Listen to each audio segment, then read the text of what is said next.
ఇవాళ టమాటా బాత్ తినాలి అని అందండి. నేను ఊరి నుంచి వచ్చాను ఇప్పుడే. ఇంట్లో కూడా పెద్దగా ఏమీ లేవు. జస్ట్ ఏమున్నాయో వాటితోనే టమాటా బాత్ చేద్దామని చెప్పేసి ఇప్పుడు ప్రిపేర్ చేస్తున్నాను. మా అమ్మాయి వచ్చి నేను వీడియో తీస్తానమ్మీ అని అంది. సరే తీసుకోమ్మా నీ ఇష్టం అని చెప్పేసి అన్నాను. ఎక్కువ పెద్దగా ఏమీ లేదు ఇంగ్రీడియంట్స్, చూడండి ఒకసారి. టమాటా బాత్కి ఎక్కువ టమాటా ముక్కలు కావాలి కాబట్టి కట్ చేశాను. తర్వాత ఏమో పచ్చిమిరకాయ నేను ఎక్కువ తింటానండి, కారం తక్కువ వేస్తాను, పచ్చిమిరకాయ కారం ఎక్కువ వేస్తాను. తర్వాత ఏమో కరివేపాకు, ఉల్లిపాయ, ఇవేమో మినువులు, పచ్చిశనగపప్పు, ఆవాలు అన్నీ కలిపి.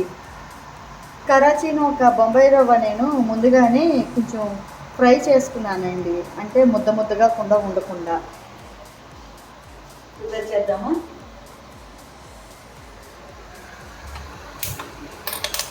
నేను ఇంట్లోకి కూడా వాడే ఆయిల్ పప్పు నూనె అంటారు కదండి, నువ్వుల నూనె, అదే నేను యూజ్ చేస్తాను.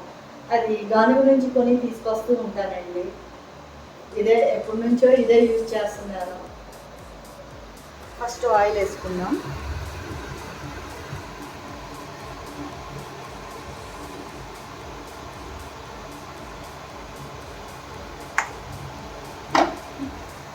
యాక్చువల్గా జీడిపప్పు అవన్నీ ఉంటే బాగుంటాయి, కాకపోతే నేను ఊరు నుంచి వచ్చాను కాబట్టి ఓటు వేయడానికని వచ్చామండి మా ఇంటికి. మేము విజయవాడలో ఉంటాం, ఓటు వేయడానికని మా సొంత ఇంటికి వచ్చాము. ఇక్కడ జస్ట్ ఏమున్నాయి అయ్యే నేను చేస్తున్నాను. ఫస్ట్ ఆయిల్ బాగా హీట్ అవ్వాలి.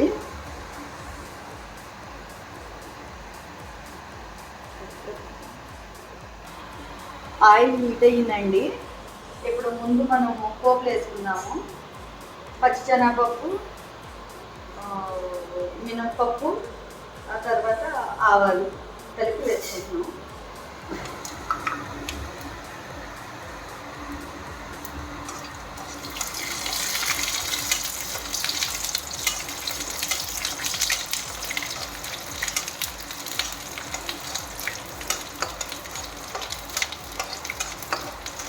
నువ్వు పప్పు కాబట్టి ఎయిర్ ఫ్రై చేసిన ఇలాగా నువ్వుల ఆయిల్ కాబట్టి ఇలా నొరగ వస్తుందండి.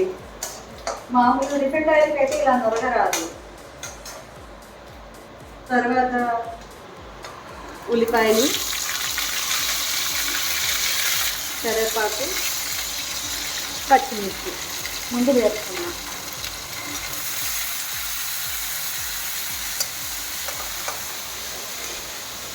కొంచెం ఏగాలి, బాగా ఏగాలి. ఇప్పుడు ఉల్లిపాయ కొంచెం వేగిందండి. ఇప్పుడు టమాటా ముక్కలు కూడా వేసేద్దాం. బాగా కనిపిస్తున్నాయి కదా కలర్ఫుల్గాను.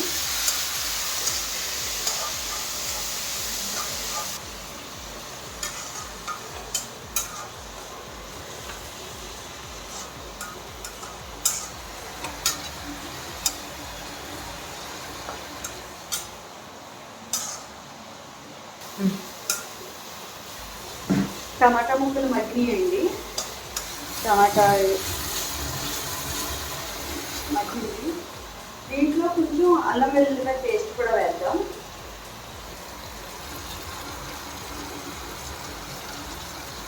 యాక్చువల్గా నేను అల్లం వెల్లుల్లిపాయ పేస్ట్ అనేది ఇంట్లో ప్రిపేర్ చేసుకున్నదే వాడతాను, బయట కొన్నది నేను అసలు వాడను.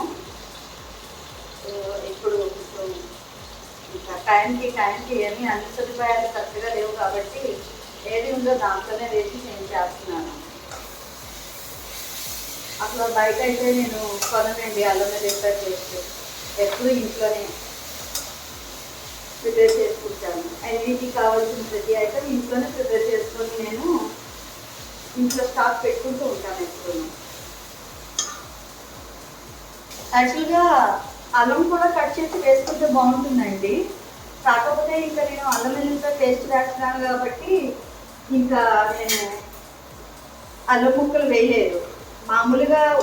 మామూలు ఉప్మా అయితే టమాటా బాత్ కాకుండా మామూలుగా చేసే ఉప్మాకైతే నేను అల్లం ముక్కలు కూడా కట్ చేసి వేసుకుంటాను. చిన్న చిన్న కట్ చేసి ముక్కలు వేసుకుంటే బాగుంటుంది టేస్ట్. ఇప్పుడు వాటర్ వేసేద్దాం. వాటర్ మీకు ఇష్టంగా మీకు ఎలాగ కావాలి అంటే థిక్నెస్ ఆ విధంగా వేసుకోండి. ఉప్మా కొంచెం గట్టిగా కావాలి అంటే వాటర్ తక్కువ వేసుకోండి. నేనైతే ఉప్మా కొంచెం పలచగానే తింటాను, అందుకని నేను కొంచెం వాటర్ ఎక్కువ వేస్తున్నాను.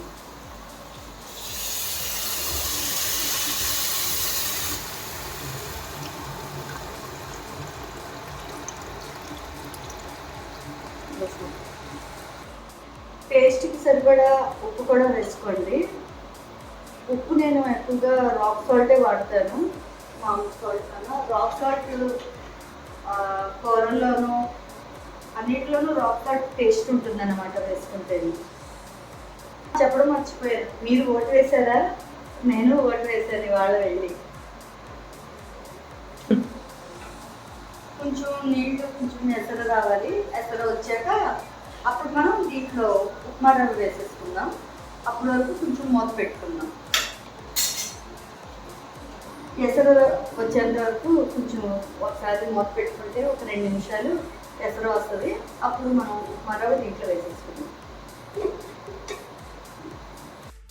ఎసరు వచ్చిందో లేదో చూద్దామండి. నీళ్ళు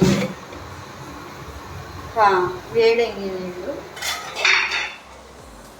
నేను ముందుగానే ఉప్మా బొంబాయి రవ్వ కొంచెం వేపానండి. అంటే ఆయిల్ ఏమీ వేయలేదు, నీటి మీద అలాగా కొంచెం నేను వేపాను. ఎందుకంటే బొంబాయి రవ్వ మనం వేపకుండా అలాగ వేసేసామంటే అది ఉప్మా ముద్దలాగా అయిపోతుంది, జిగురుగా ముద్దలాగా అయిపోతుంది. ఇలాగ వేపామంటే ఆ జిగురు అలాగనేది రాదన్నమాట. యాక్చువల్గా ఉప్మా రవ్వ ముద్దగానే ఉంటుంది వండితేనే, కాబట్టి జిగురు అనేది రాదు. ఓకేనండి, ఇప్పుడు వేసేద్దాం. వేసే ముందు మనం కొంచెం మెల్లిమెల్లిగా కొంచెంగా వేసుకోవాలి, లేకపోతే ఉండలు కట్టేస్తుంది గడ్డ కింద.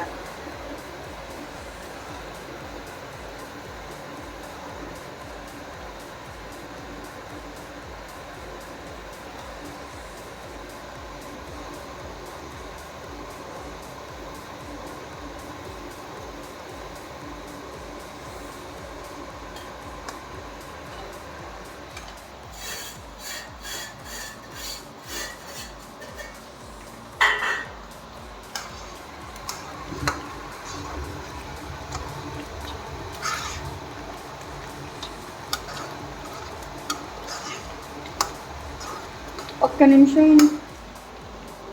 నిమిషం సిమ్లో పెట్టేసి కొంచెం మనం మూత వేసేద్దాం కాసేపు.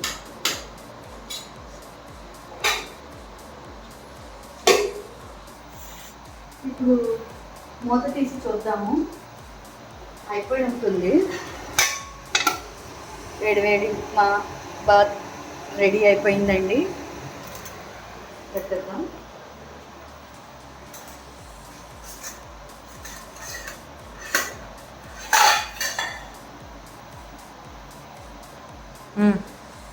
ఇప్పుడు ఉప్మా బాత్ వేసేసి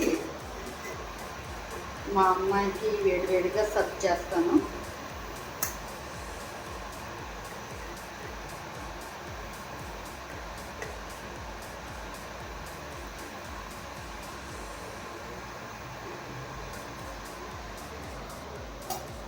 దీంట్లో మీ ఇంట్లో ఏ పికిల్స్ ఆ పికిల్ వేసుకొని తినేయడమే.